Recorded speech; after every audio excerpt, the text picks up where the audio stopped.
नमस्कार। अनलाइन क्लासमा यहाँहरूलाई स्वागत छ। यहाँहरूसँग छु म गोविन्द पौडेल। यहाँहरूसँग आज पनि म बीपीएस थर्ड इयर अन्तर्गत रहेको ट्याक्सेसन एन्ड अडिटिङ अन्तर्गतको प्रोभिजन अफ डेप्रिसिएसनमा यस च्याप्टरमा एउटा प्रब्लम लिएर उपस्थित भएको छु।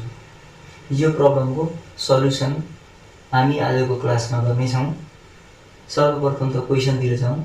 An industry having opening WDV of Block C assets, Block C अन्तर्गतको एसेट्सको ओपनिङ WDV कुनै इन्डस्ट्रीको 14 लाख दिएको छ।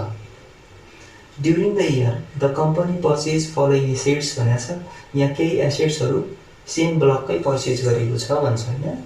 जस्तो कार्तिकमा पर्चेज गरेको छ 4 लाख, 15 फाल्गुनमा पर्चेज गरेको छ 3 लाख एन्ड 10th चैत्रमा पर्चेज गरेको छ 1,50,000।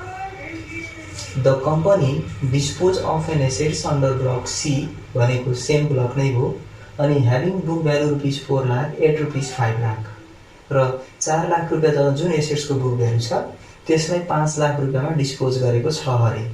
अब यो दिएको कन्डिसन अथवा क्वेसनको आधारमा हामीलाई रिक्वायरमा के सोध्दैछ भने एलाइबल डेप्रिसिएसन पनि निकाल्नु पर्ने र क्लोजिङ WDV पनि निकाल्नु पर्ने। अब एलाइबल डेप्रिसिएसन निकाल्नको लागि हामी के गर्छौं भने सबभन्दा सुरुमा त हामीलाई एलाइबल डेप्रिसिएसनको पनि के हुनुपर्छ फर्मुला थाहा हुनुपर्छ। तसर्थ म यस क्वेसनमा आधारित भएर सल्युसनतिर लागेँ। हामीलाई क्वेसन नम्बर 1 ले सोधेको के छ भने allowable depreciation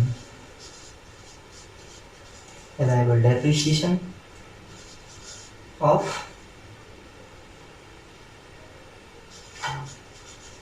block C assets भनेर हामी यहाँ लेख्यौं।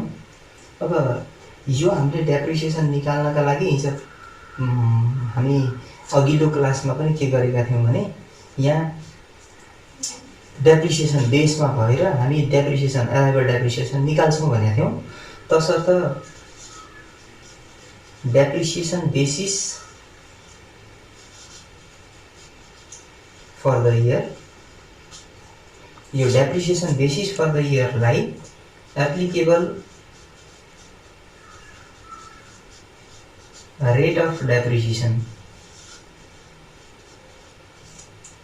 डेप्रिसिएसनको रेट त्यही पनि अब कस्तो रेट उपयुक्त हुन्छ त त्यो उपयुक्त हुने रेटले हामी मल्टिप्लाई गरेर एलाइबल डेप्रिसिएसन निकाल्नु पर्ने हो। जसको लागि पहिले त हामी के कुरामा क्लियर हुनु पर्यो भने हामीलाई चाहिने depreciation basis for the year हो। डेप्रिसिएसन बेसिस पहिले हामी क्याल्कुलेसन गर्छौं र त्यही अनुसारको रेट एप्लाई गरेर अनि हामी एलाइबल डेप्रिसिएसन निकाल्छौं। तसर्थ हामी यहाँ वर्किङ नोटतिर तर्फ केमा जाउँ भने calculation of depreciation basis for the year. Depreciation basis for the year calculation गर्नको लागि हामी एउटा फर्मेटको हेल्प लिन्छौं अनि यहाँ रुपीस अमाउन्टलाई र यहाँनिर पर्टिकुलर भनेर हामी विवरण लेख्छौं। सबभन्दा सुरुमा क्वेसनमा हामीलाई ओपनिङ WDV दिएको छ। अब तसर्थ ओपनिङ WDV, यो ओपनिङ WDV भनेको ओपनिङ ब्यालेन्स हाम्रो एसेट्सहरुको। तसर्थ यहाँ हामी सुरुमा यो ओपनिङ WDV लेख्यौं। यदि क्वेसनमा ओपनिङ WDV दिएको छैन भने हामी ओपनिङ WDV भनेर लेखेर यहाँ ड्याश गरिदिन्छौं, छोड्दिन्छौं। अब सँगसँगै यो ओपनिङ WDV मा एड गर्नुपर्छ एडिसन ड्युरिङ द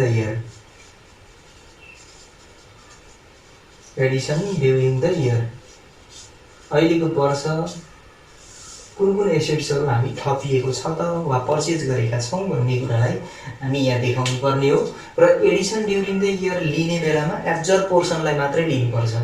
अब एब्जर्ब पोर्सन केमा डिपेन्ड हुन्छ भन्दा डेटमा, टाइम पिरियड, कहिले एसेट्स पर्चेज गरेको छ भन्ने कुरामा बेस भएर हामीले के गर्नुपर्ने हुन्छ यहाँ एडिसन ड्युरिङ द इयर लेख्नुपर्ने हुन्छ। तसर्थ म पहिलो डेट त्यहाँ दिएको छ, पहिलो एसेट्स अन 1 कार्तिक।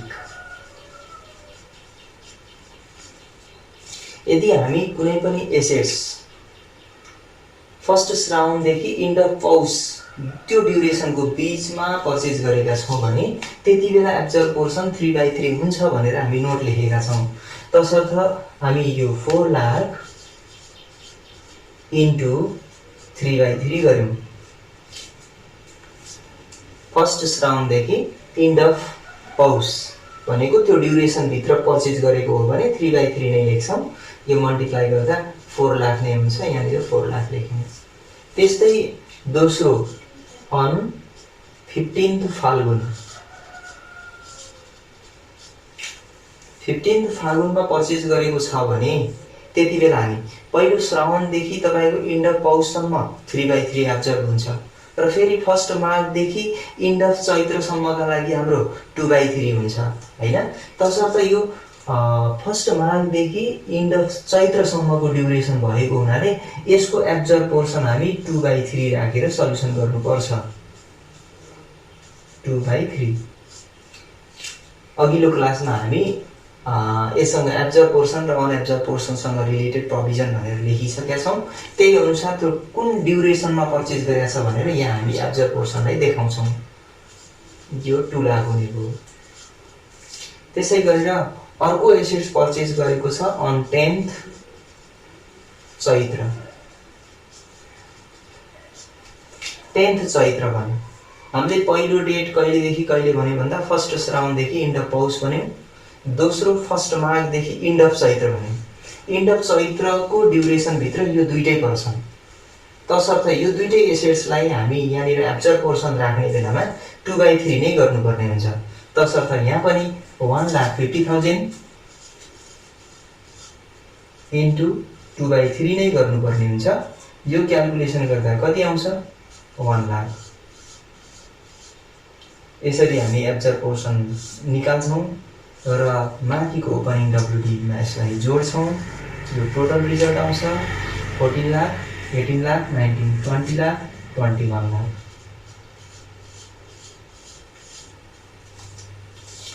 अनि यसमा हामी लेस गर्नुपर्छ disposal, disposal during the year or disposal value.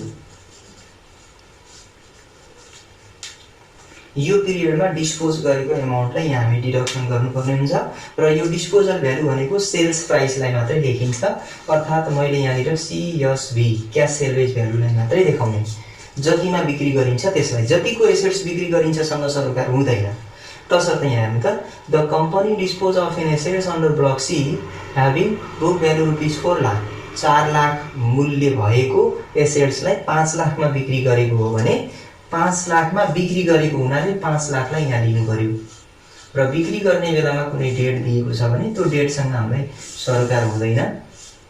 ल यसलाई डिडक्सन गरेर हामी depreciation basis for the year निकाल्छौँ। 5 भनेपछि 16 हुने हो।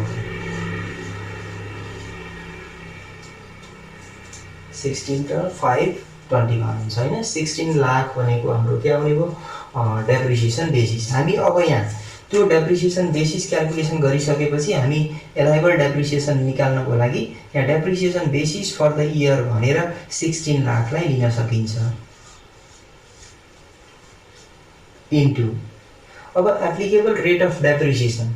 एप्लिकेबल रेट अफ डेप्रिसिएसन भन्ने बित्तिकै हामी सुरुमा हेरौँ एन इन्डस्ट्री भनेको छ। एन इन्डस्ट्रीको कुरा भइरहेछ। यो इन्डस्ट्री भन्ने बित्तिकै स्पेसल हुन्छ। अब स्पेसल इन्डस्ट्री भनेको कुरा केलाई बुझ्नुपर्छ भने manufacturing industry other than liquor and tobacco, liquor र टोबाको प्रोडक्सन गर्ने उत्पादनमूलक उद्योगहरू बाहेकका अन्य उद्योगहरूलाई हामी स्पेसल इन्डस्ट्री भन्छौँ। यदि स्पेसल इन्डस्ट्री एन्टिटीले रन गरेको छ भने अघिल्लो क्लासमा हामी के कुरा गरेका थियौँ भने एडिसनल 1/3 डेप्रिसिएसन डिडक्सन गर्न पाइन्छ भनेको थियौँ। तसर्थ यहाँ पनि स्पेसल इन्डस्ट्री भएको हुनाले र कम्पनी भनेर दिएको हुनाले यो एन्टिटीले रन गरेको छ। Special industry run by an entity can get additional 1/3 of depreciation for deduction भन्छौँ हामी। तसर्थ यहाँनिर हामी एडिसनल 1/3 डिडक्सन गर्न पाइने कन्डिसन छ। ब्लक सी हो भने ब्लक सी को लागि हामीले युज गर्ने रेट भनेको 20% हो। 20% मा स्पेसल इन्डस्ट्री भएको हुनाले हामीले यहाँ एडिसनल 1/3 प्लस गर्न पाइन्छ। एडिसनल 1/3 अफ यही 20% कै गर्नुपर्ने हुन्छ। अब 20 प्लस 1/3 अफ 20 गर्दा यो हाम्रो 26.67% हुन आउँछ। यो तपाईले 16 लाखबाट 16 लाखको यति पर्सेन्ट चार्ज गर्दा आउने एमाउन्टलाई हामी डेप्रिसिएसन बेसिस एराइभल डेप्रिसिएसन भन्छौँ। अब यो एराइभल डेप्रिसिएसन निकालिसकेपछि हामीलाई दोस्रो रिक्वायरमेन्टमा के सोधेको भने क्लोजिङ डब्ल्युडिबी सोध्दैछ। अब क्लोजिङ डब्ल्युडिबी निकाल्नको लागि हामीलाई सजिलो छ। म सेकेन्ड सल्युसनतिर गएँ। सेकेन्ड सल्युसनमा क्याल्कुलेसन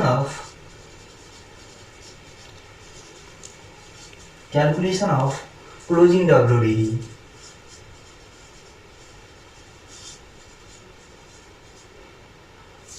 क्लोजिङ डब्ल्युडिबी क्याल्कुलेसन गर्नको लागि पनि धेरै सजिलो छ, किनकि यसमा हामी डेप्रिसिएसन बेसिस फर द इयरबाट एराइभल डेप्रिसिएसन डिडक्सन गरिदिए पुग्छ। सबभन्दा सुरुमा हामी यहाँनिर depreciation basis for the year निकाल्छौँ। Depreciation basis for the year भनेको अघि हामी वर्किङ नोटमा निकालेको कुरा हो। यो 16 लाख राख्नुपर्छ। अनि यसमा लेस गर्नुपर्ने एराइभल डेप्रिसिएसनलाई। एराइभल डेप्रिसिएसन भनेर यहाँबाट डिडक्सन गरेर आएको फिगरलाई हामी क्लोजिङ डब्ल्युडिबी भन्छौँ।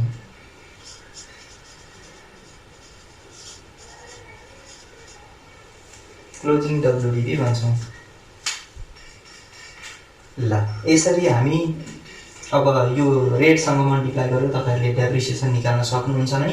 र यो डेप्रिसिएसन जति आउँछ त्यो डेप्रिसिएसनलाई यहाँ राखेर डिडक्सन गरिदिनु भयो भने, घटाइदिनु भयो भने आउने फिगर हाम्रो क्लोजिङ डब्ल्युडिबी हो। यो चाहिँ क्याल्कुलेटरको अभाव छ, तपाईहरुले आफै सल्युसन गर्नुहुनेछ भन्ने मैले आशा राख्दछु। अनि सँगसँगै हामी यहाँनिर जुन एडिसनल 1/3 गर्यौं, यो एडिसनल 1/3 को लागि नोट पनि लेखिदिनु पर्ने हुन्छ। तसर्थ एउटा नोट तपाईहरुको सल्युसन सकिसकेपछि नोट लेखिदिनु पर्ने हो।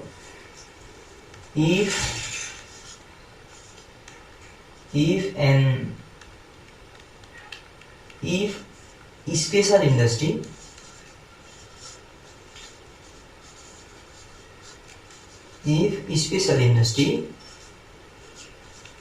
run by an entity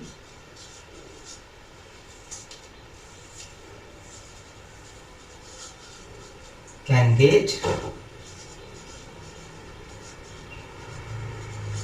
additional 1/3 of depreciation for deduction भनेर यसरी हामी नोट पनि लेखिदिएर अनि बल्ल एउटा क्वेशन हामी कम्प्लिट गर्दछौं। यो क्याल्कुलेसन पार्टलाई यहाँहरुले आफै विचार गर्नुहुनेछ। यति गर्दै हामी एउटा सल्युसन एउटा क्वेशनलाई समाधान गर्यौं। भोलि म यहाँहरुसँग अर्को प्रब्लम लिएर उपस्थित हुने नै छु। तबसम्मका लागि यहाँहरुसँग बिदा हुन्छु। हस्त नमस्ते।